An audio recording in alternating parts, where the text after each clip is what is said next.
Felicidades, has completado tu primera semana de lectura bíblica cronológica con CBT. Durante esta semana leímos Génesis 1 al 24, que incluye la era de la creación, e iniciamos la era de los patriarcas. En el episodio de hoy, Aiva May nos dará un resumen de lo leído en la semana y lo pondrá de regreso en la metanarrativa bíblica.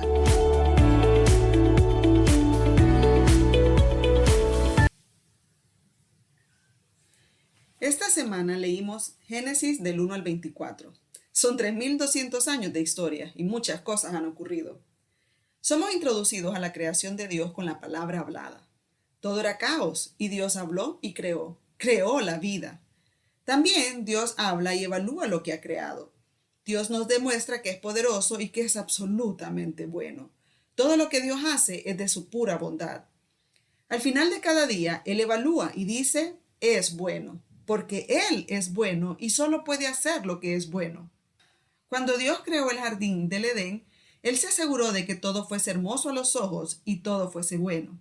Era un lugar hermoso, asombroso, abundante, mejor que cualquier otro lugar que te puedas imaginar. Lo que Él hace es que les da una prohibición, un mandato. De todo árbol del huerto podrás comer, mas del árbol de la ciencia del bien y del mal no comerás, porque el día que de él comieres ciertamente morirás. Dios en su bondad da una regla en el jardín. ¿Por qué lo hace? Porque Él desea una relación basada en fe. Adán y Eva debían creer que Dios es bueno y que su palabra es verdad. Podemos confiar en Él. Si Él ha puesto un límite, una barrera en tu vida, no te atrevas a cruzarla. Porque ese límite, esa prohibición representa la pura bondad de Dios y es una oportunidad para caminar con Él por fe. Pero después sucede que el enemigo entra al jardín. Y su meta número 1 es que desconfíes de la bondad de Dios, que pongas en duda su palabra. Porque si tu perspectiva de Dios es incorrecta, entonces todo lo demás también lo estará. Creerás que Dios no te está dando algo y entonces dudarás de su bondad. Eva pone en su corazón una idea errónea de Dios y no se apropia de la palabra de Dios. Tampoco ayudó el hecho de que su esposo no fuese firme. Entonces no solo ella comió del fruto, sino que también le da a su esposo y todo cambia. Es por esto que necesitamos ser nacidos de nuevo, porque ellos fueron transformados espiritualmente en ese momento. Ahora ellos tienen que ser revividos. El Espíritu Santo se movía sobre la faz de la tierra, porque tenía que exhalar en el hombre para darle vida. Tenía que venir sobre la humanidad para exhalar aliento de vida en ellos. Entonces, ¿qué fue lo que murió ese día? Ellos no murieron físicamente en ese momento, aunque sí murieron después. Pero ese día, en ese momento, murieron espiritualmente. Es por eso que una persona debe nacer de nuevo espiritualmente. Desde el principio, Dios muestra que su intención es la redención. Su meta es redimir personas dañadas. Pero eso significa que las personas rotas debemos venir a Dios a la manera de Dios. Dios, en Génesis 3:15, dice que enviará una simiente a través de la mujer que aplastará la cabeza de la serpiente. También dice otras consecuencias del pecado. Y en el versículo 21, Dios hace el primer sacrificio demostrando que en la remisión hay un costo para Dios. Siempre hay un costo para Dios. El derramamiento de la sangre del inocente a favor del culpable. Dios toma algo que es de gran estima para Él. Él ha considerado como bueno y lo toma para usar su piel para cubrir la desnudez de Adán y de Eva. Alguien tuvo que morir para que Dios usara su piel para cubrir al hombre. Un inocente. Uno que no pecó. Es una ilustración de la redención que Cristo iba a venir a realizar. Después vemos en la siguiente generación a Caín y Abel, y nos damos cuenta que era lo que Abel profetizaba. Ellos nos demuestran dos maneras de caminar, dos caminos diferentes que los vemos a lo largo de toda la Biblia. Tenemos a Caín, quien decide venir a Dios con su propia ofrenda, los frutos de la tierra. Pero Abel se acerca a Dios a la manera aceptable de Dios. ¿Cómo es que Abel sabe la forma aceptable de venir a Dios? Porque ellos fueron enseñados por sus padres. ¿Y cómo lo sabemos? Bueno, Dios nos da promesas, Dios nos da su palabra, no solo para nosotros, sino para que nosotros le enseñemos a la siguiente generación. Es una responsabilidad para nosotros, para que ellos también tengan la oportunidad de responder en fe a las promesas de Dios. La Biblia dice que la ofrenda de Abel y Abel fueron aceptables para Dios. Y también dice que Dios rechazó a Caín y a la ofrenda de Caín. En el Nuevo Testamento se nos da más información acerca de Caín. En Primera de Juan dice que Caín era del malvado y odiaba a su hermano y por eso lo mató. Dios lo maldice y Caín desarrolla una vida sin Dios. como estos grupos que van por la vida cancelando todo. ¿Por qué digo esto? Porque ahí solo vemos abusos y más abusos en las personas que viven fuera de Cristo. Poligamia, violencia, asesinatos. No es una ciudad donde yo quisiera vivir. Pero luego dice que Dios reemplazó a Abel con Set y dice que fue entonces que clamaron a Dios. Pero después vemos una convergencia al final del capítulo 5 y al inicio del capítulo 6, donde dice que los hijos de Dios vieron a las hijas de los hombres que eran hermosas. Y esto es importante, porque no puedes traer la mitología a la interpretación bíblica. Tienes que retroceder, volver atrás y ver a quienes se les ha llamado hijos de Dios. Y son los que claramente han clamado a Dios. Y lo que ocurrió es que ellos empezaron a tomar decisiones basado en lo que miraban. Mujeres hermosas, dice el texto. Y vemos la genealogía de Set. Una y otra vez hace esta declaración. Hijos e hijas, hijos e hijas. Entonces no era que los descendientes de Set no tuvieran abundancia, sino que aún en la abundancia ellos se fueron a buscar a las hijas de los hombres y se mezclaron. Los que amaban a Dios con los que no lo hacían. Y como resultado, cada intención del corazón era solo para el mal. Por eso Dios tiene que intervenir, Dios tiene que juzgar, y viene el diluvio mundial. Luego vemos la teología de Noé que grita al final del diluvio. Porque cuando las aguas se secaron, Dios abrió la puerta del arca y al salir del arca lo primero que hace es levantar un altar y ofrece al Señor animales limpios que Dios había ordenado entrar en el arca. ¿Te das cuenta? Dios siempre provee. Siempre es Él quien provee y acepta el derramamiento de la sangre del inocente a favor del culpable. Estas son verdades a las cuales nos aferramos los que creemos en Él por fe. Nadie cree que por matar a un animal eso te absolverá de tus pecados. No es así. Es un acto de fe, es una declaración de fe, de creer que lo que Dios ha dicho, Él lo va a cumplir. Creer que iba a venir uno quien derramaría su sangre para cubrir mis pecados. Es en el cumplimiento de esa promesa que está la fe, el desear y esperar a aquel que vendría. Ellos no saben que se llamará Jesús, pero sí saben que Dios es fiel y mandará esa simiente que traerá redención, que iba a corregir el rumbo que Adán y Eva habían tomado. Después tenemos la historia de la Torre de Babel. Ellos están haciendo declaraciones como si ellos fueran Dios. Y esto es lo que dice cuando leímos, hagamos al hombre a nuestra imagen. Entonces estas personas en Babel están diciendo, hagamos una torre, hagámonos un nombre. Lo que ellos estaban haciendo era reemplazar a Dios con ellos mismos. Hagamos. Como si ellos tuvieran el poder de construir una torre hasta el cielo. Como si nosotros estamos a cargo de nuestro destino. No lo estamos. Dios por eso los divide con las lenguas. Y podrías pensar, ay no, qué terrible. Pero en realidad es algo bueno. Porque si Dios no hubiera intervenido, hoy no estuviéramos aquí. Él hubiera tenido que destruir el mundo en ese momento. Luego en el capítulo 11 nos presenta el llamado a Abraham. Cuando Dios llama a Abraham, él no es un hombre que ha salido del seminario. En realidad no tiene nada especial. De hecho es un idólatra. Taré, su padre, es descendiente de Sem, el hijo de Noé. Abraham no está calificado para caminar con Dios. Él tiene que venir a Dios como todos los demás, a través del derramamiento de la sangre del inocente a favor del culpable. Y lo vemos cuando Dios le dice que salga y deje su tierra y su parentela, que lo bendecirá y que hará de él una gran nación. Que bendecirá a quien lo bendiga y maldecirá a quien lo maldiga. Le dice que en él todas las familias de la tierra serán benditas. Dios le está diciendo, te daré una tierra.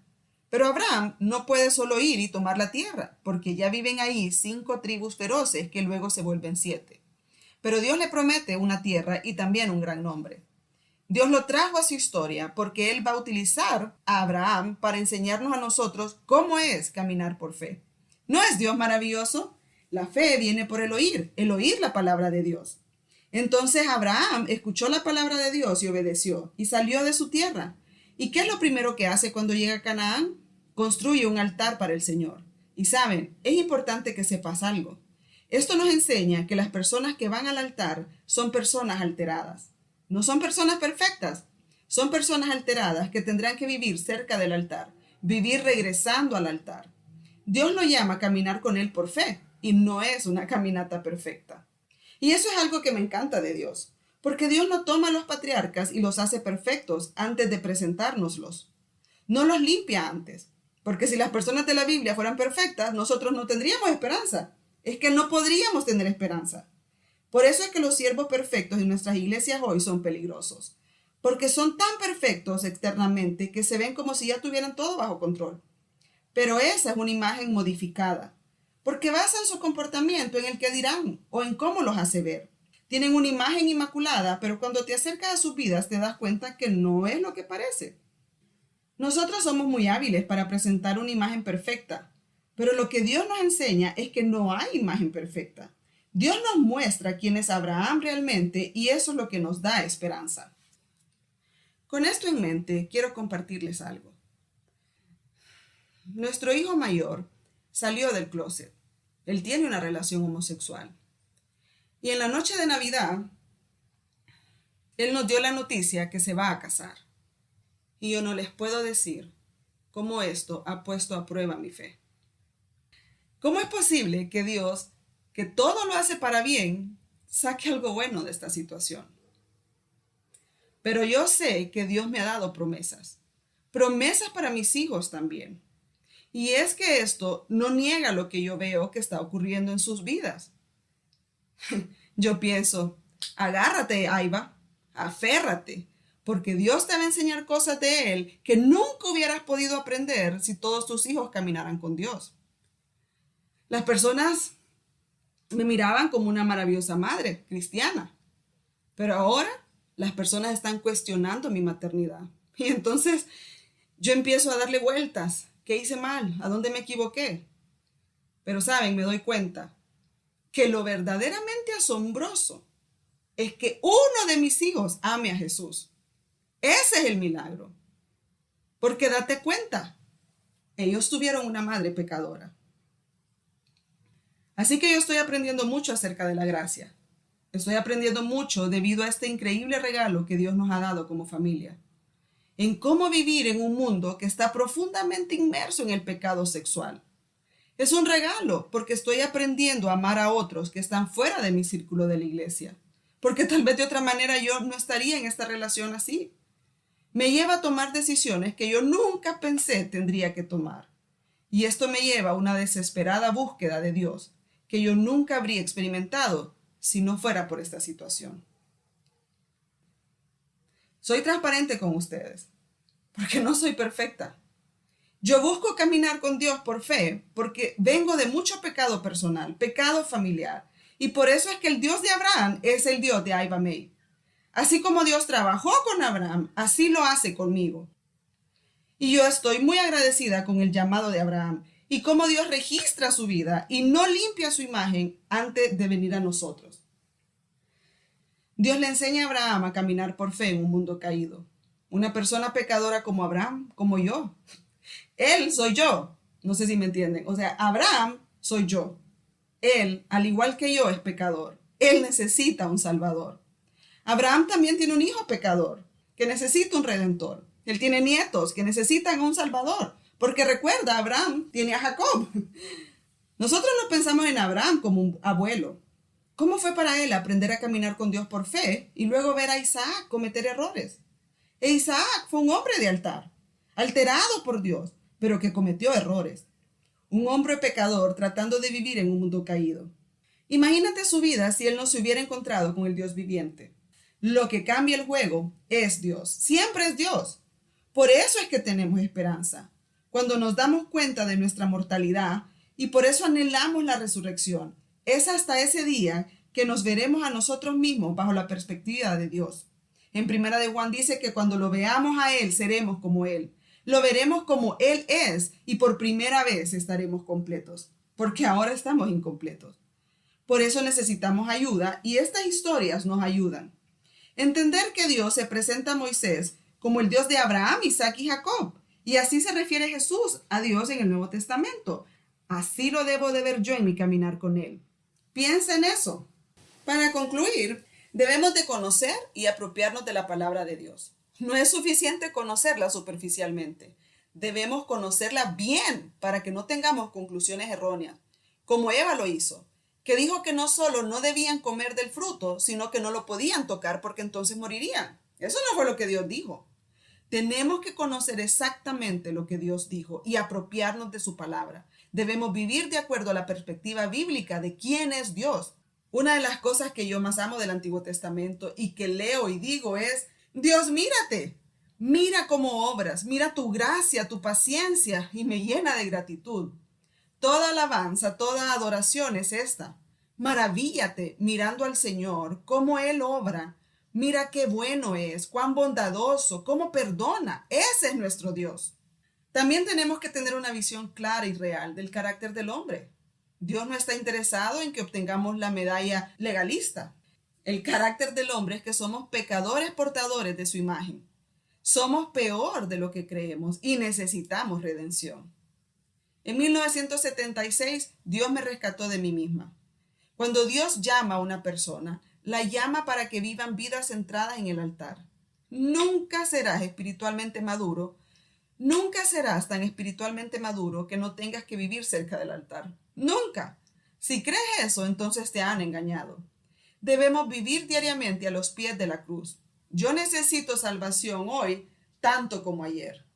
Debes vivir con un entendimiento de quién eres, un pecador, y es a ese pecador a quien Dios ha llamado. Somos pecadores que podemos venir a la presencia de Dios abiertamente por el derramamiento de la sangre de Jesús que rasgó el velo para que personas como yo puedan entrar y decirle a Dios: Señor, soy yo otra vez. Oremos. Señor Jehová Creador, gracias por tu palabra. Gracias, Señor, porque nos has dejado esta historia para conocerte. Gracias porque a través de ella podemos conocer lo maravilloso que eres bueno, realmente bueno, y que de ti solo sale lo bueno. Gracias, Señor, porque aun siendo nosotros pecadores, viles, nos amaste tanto que Cristo murió por nosotros en nuestro lugar en la cruz. Gracias porque a través de ese sacrificio ahora nosotros podemos venir ante tu presencia en el nombre poderoso de Jesús. Padre, te ruego por cada uno de los que estamos leyendo la Biblia en un año. Que seas tú, Señor, obrando en nosotros, mostrándonos tu verdad, enseñándonos, transformándonos, Señor. Que esto no solo quede en una lectura superficial, sino que realmente penetre hasta lo más profundo de nuestro ser y dé fruto. Que las personas a nuestro alrededor, Señor, puedan verte a ti, aún en nuestra debilidad, aún en nuestros errores. Que estés tú presente, Señor. Te lo ruego, Padre, en nombre de Jesús. Amén. Acabas de escuchar el resumen de la semana 1 con Aiva May. Si deseas profundizar más, puedes escuchar el episodio de la Era de la Creación y el episodio de la Era de los Patriarcas. También te invitamos a suscribirte gratuitamente al blog www.cbtspanish.com para recibir en tu correo electrónico los devocionales que acompañan la lectura diariamente en español. Si deseas unirte al deleite de la lectura bíblica cronológica con CBT, envíanos un mensaje a través de nuestras redes sociales. Hoy es un buen día para empezar a leer la Biblia en un año con CBT. CBT, impulsando la alfabetización bíblica.